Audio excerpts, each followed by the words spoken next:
Welcome back to Formula 602, the internet's favorite Formula One podcast show, I think. By far, for sure. I can't prove it's not true, so it must be true.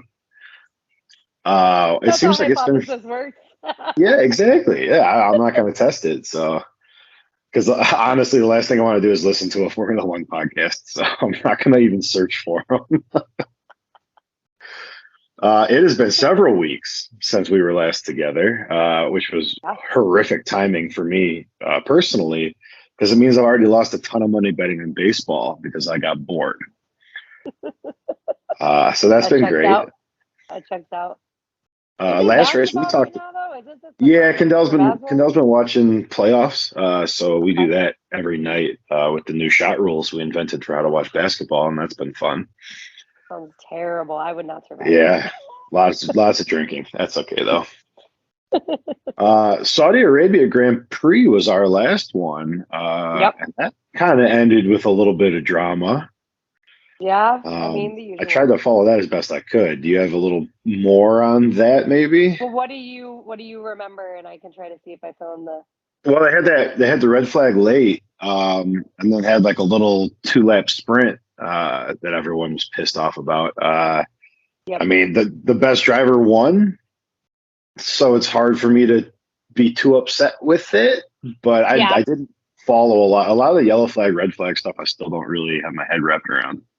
Right. Yeah, and that's the thing that I think is really interesting with F1 is that when they go green, when they start again, there's not a lot of rules to it. It's kind of up to the commissioner to kind of be the one to decide. And I think that's where a lot of the drama actually comes in, because sometimes they'll progress some of the cars, but not all the cars, right? There's these weird things that I think they do just to try to make it a better race or more, but then fans are pissed because they feel like, oh, well, then you're dictating, right? Like you are manipulating who wins rather than just let the best drivers race. And then if there's a flag, then you don't So, I didn't see any like foul play or like anything super egregious this time. I think people just were like, pissed that they let him race out, and obviously, freaking Verstappen. Well, and even with the 20 some odd races they're going to have this year, I think it's kind of like the NFL in that like every race really, really matters. So the fan base gets really riled up. It's not like a blown call in baseball where it happened and there's 161 more games we can make up for it. When you have 23 races, it's quick season. Totally, yeah. I mean, it's like the longest season ever, but yeah, every race does matter, especially when you're talking about like the championship points, like when you're, drivers, Red Bull's finishing 1-2 every time.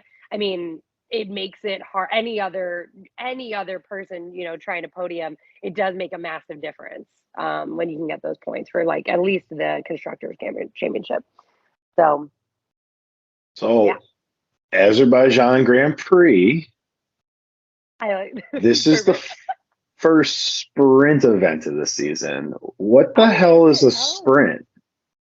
There's just more straightaways, so their speeds. I think it has. I think the actual thing is that their speeds top higher than in anywhere else. I think that's what it has to do with. Yeah, I think that there's. It's a shorter track, but more straights, and their speeds top faster. So there's a sprint event and a normal race. So Friday morning is qualifiers. Saturday morning Arizona times. Saturday morning is the sprint, and Sunday morning is the actual Grand Prix.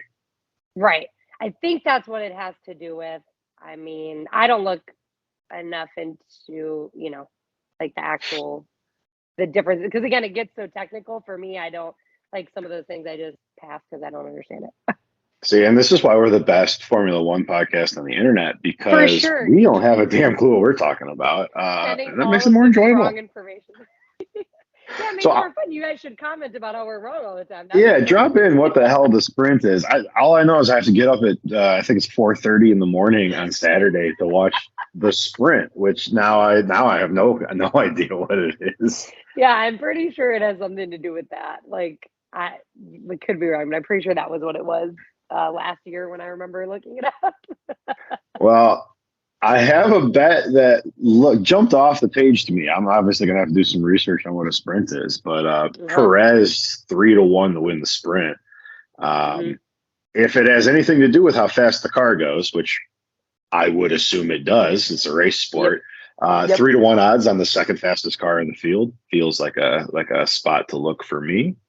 So I'll Hmm. do a tiny bit more research. I'm pretty involved in the damn baseball at this point, but I'll do a little more research. But that was one that jumped out at me. It's like, all right, if I can get the other Red Bull car at 3-1 money, that's probably something I'll do.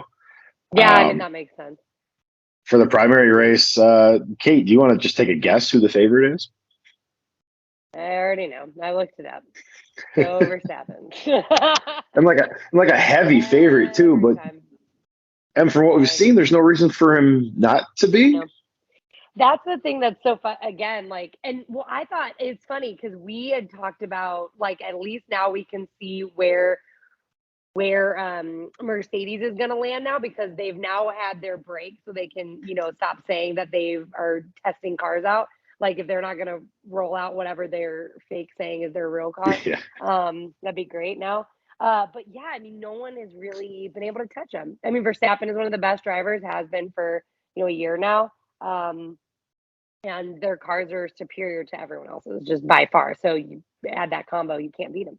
well, and that's the thing; it's both sides of it. I mean, he'd probably win just with the best equipment. And then the fact that, like you said, he's also the best driver. He seems to have the best instincts out there. And then the Mhm. track record. I mean, Yeah. how the hell do you beat this guy?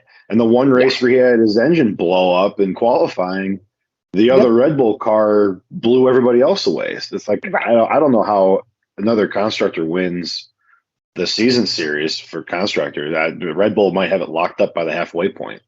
Right. Well, and that's the thing that's super interesting. Like, Daniel Ricciardo's not racing this year. I miss him so much, sweet Danny.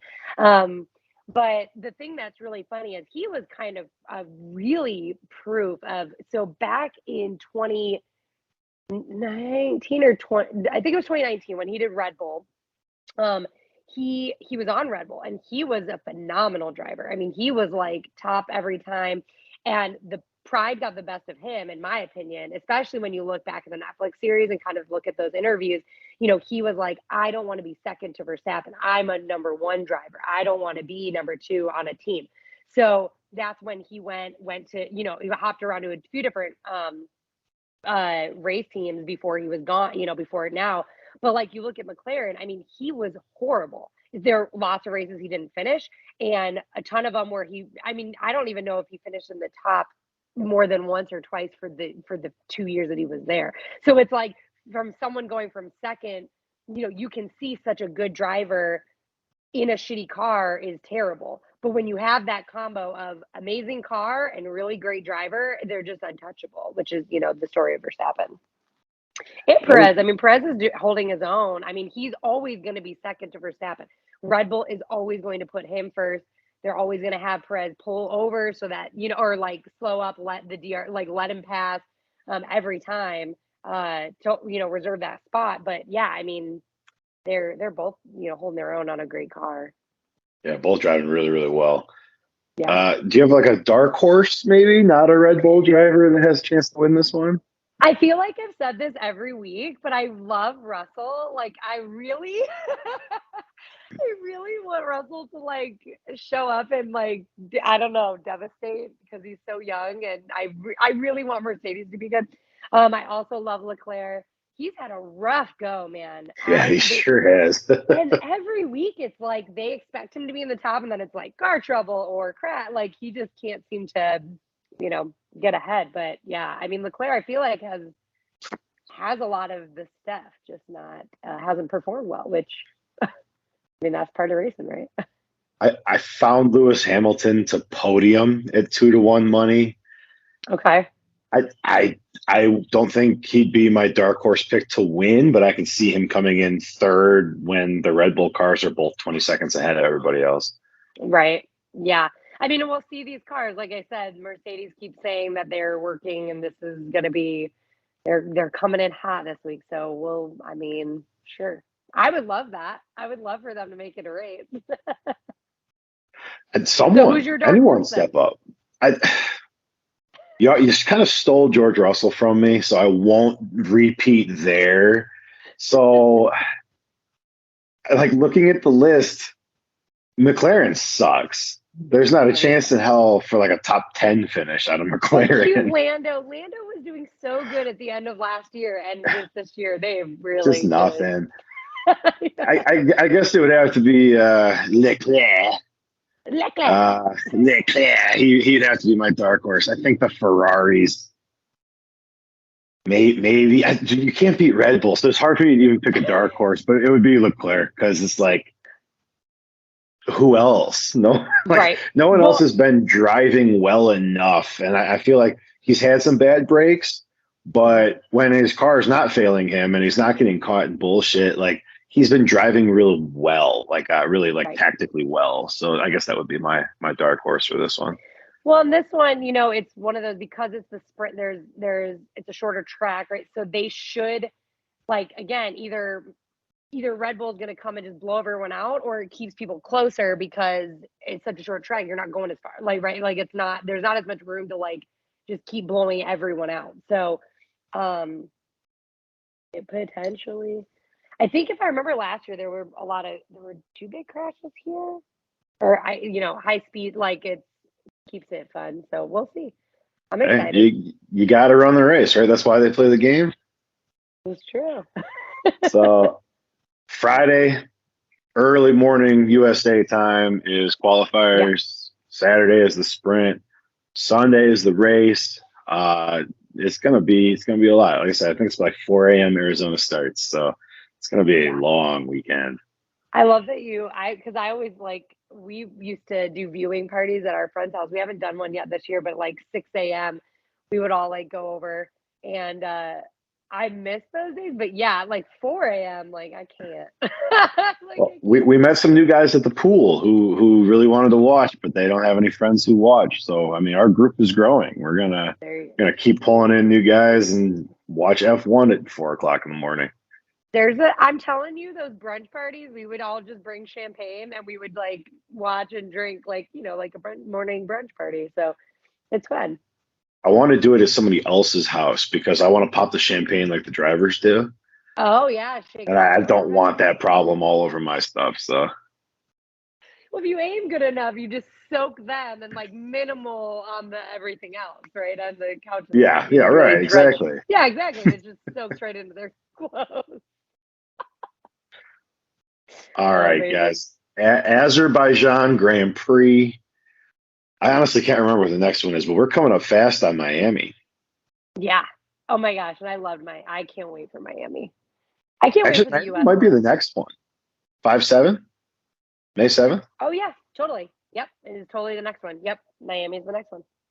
We have just as much a mastery of the schedule as we do of the sport in general. So I don't know why people don't want to watch this. Like this feels like the best podcast out there. Period. it's very accessible to new people. Yeah. Yeah. You can like watch it and learn basically nothing and half of it's wrong anyways. It's perfect. What else do you want? Well, we'll be back with more bad analysis, questionable ideas, and lack of understanding of the schedule. Kate, thanks for joining me. Yeah, heck yeah. Thanks for watching Formula 602, guys. We will see you next time.